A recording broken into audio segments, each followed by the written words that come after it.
Normalcy has started returning to the parts of DRC placed under the East African Community Regional Force, particularly in Kibumba and Rumangabo. KBC crew was in DRC and captured images of deserted hideout caves on the hills of Kanyamahoro as evidence of the withdrawal of the rebels. Residents there acknowledged that since the arrival of the East African Community Regional Force, they have been able to go about their normal duties. Here now is part one of Land of Plenty, Trouble in Plenty, as filed by our very own John Jacob Kioria, who for a whole week was embedded in the regional force.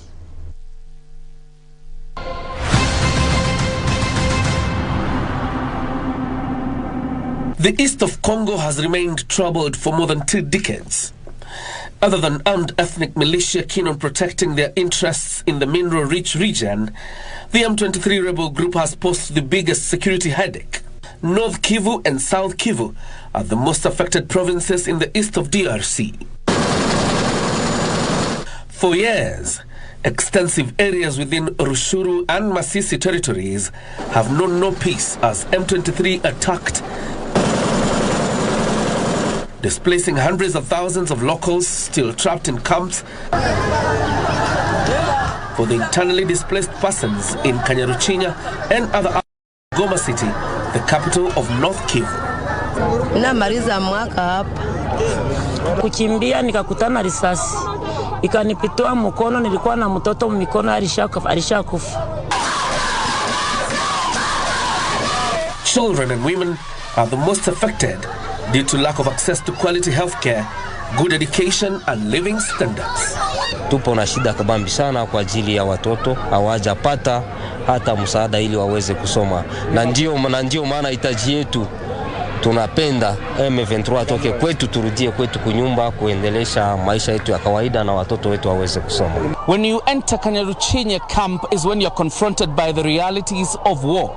There are about 118,000 people living in these camps you see here. Other than being robbed of their dignity to have to put up in these tents, they also bear the marks of war. It is against this background that the East African Community Heads of State, having admitted DRC as its newest member, decided to form the East African Regional Force that would be deployed to North Kivu to aid in the pushback of M23 before any negotiations with the government can begin. Kenya was to deploy 1 battalion of soldiers and provide the force commander. Staffing at the ICRAF headquarters was contributed by all East African Community Partner States. Uganda and Burundi were to deploy 2 battalions each, while Kenya and South Sudan pledged 1 battalion each. The East Africa Regional Force Headquarters is a multinational headquarters, and you can see from here we derive the critical staffing to run this headquarters from all the member states, including the United Republic of Tanzania. The Kenya Defence Forces landed in Goma in early November 2022 when Goma City and its key infrastructure, Goma International Airport, was almost falling into the hands of the M23 rebels. We started as part of the East Africa Regional Force by setting a foothold at Goma International Airport to allow the deployment of other forces for good reason, because by then Goma town, which is a critical infrastructure, was under imminent threat of being captured by M23. They would be joined in March 2023 by troops from Uganda, Burundi and South Sudan. Kenya Defence Forces, using its strategic airlift and logistics capability alongside the DRC, airlifted the South Sudan and Burundi troops into theatre. Owing to tensions between Kigali and Kinshasa, Rwanda is yet to deploy any troops to DRC, with Presidents Felix Tshisekedi and Paul Kagame trading accusations on an alleged backing of the M23 rebel group. To ease the pushback, Kenya is in charge of a critical trade artery that is Goma, Kibumba and Rumangabo. It has enjoined the South Sudan troops in manning Rumangabo. There is also been a ceasefire observance by all parties. In this location, and other locations, we've been able to monitor sequenced withdrawal of M23. Tumeweza sasa kudominate maeneo inaitwa Kibumba. Tumeweza kushika maeneo ya Rumangabo ambao ndipo kuna headquarter kwetu, tutapata nafasi ya kuweza kutembelea pale. Tumefika mpaka Tongo na pia sasa hivi jana tumeweza kufika Mlimbi.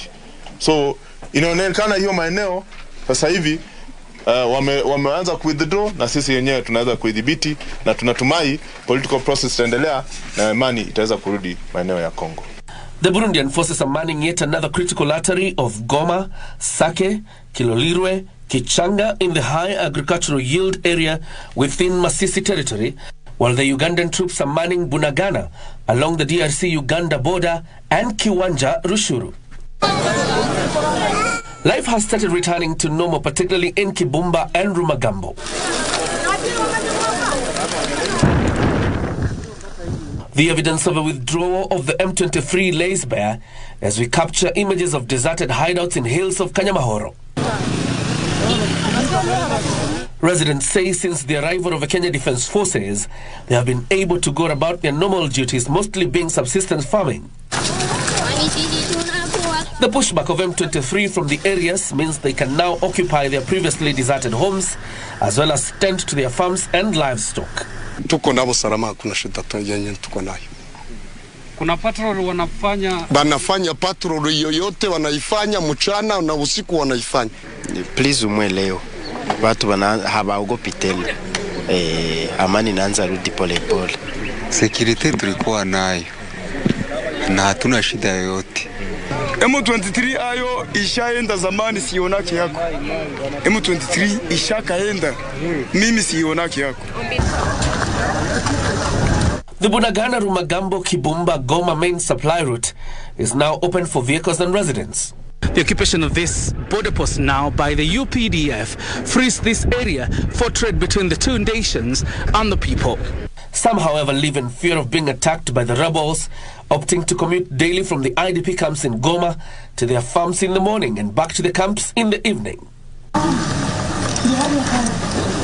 Lack of quality healthcare and education is the biggest threat facing women and children in the areas where M23 has withdrawn from fully or partially. Hospitals, they are not working, no systems in place, and I call upon if you can talk to these NGOs, they come in here so that they can render their services and According to the immediate former ICRA force commander, the security situation in eastern DRC remains volatile. There are over 120 armed groups attacking innocent civilians and ethnically targeting them. We have noted unprecedented activities by different armed groups. At Kilolirwe, one of the areas being manned by the Burundian forces, we come face to face with the reality of the attacks spearheaded by the armed groups as we find hundreds of people erecting makeshift camps.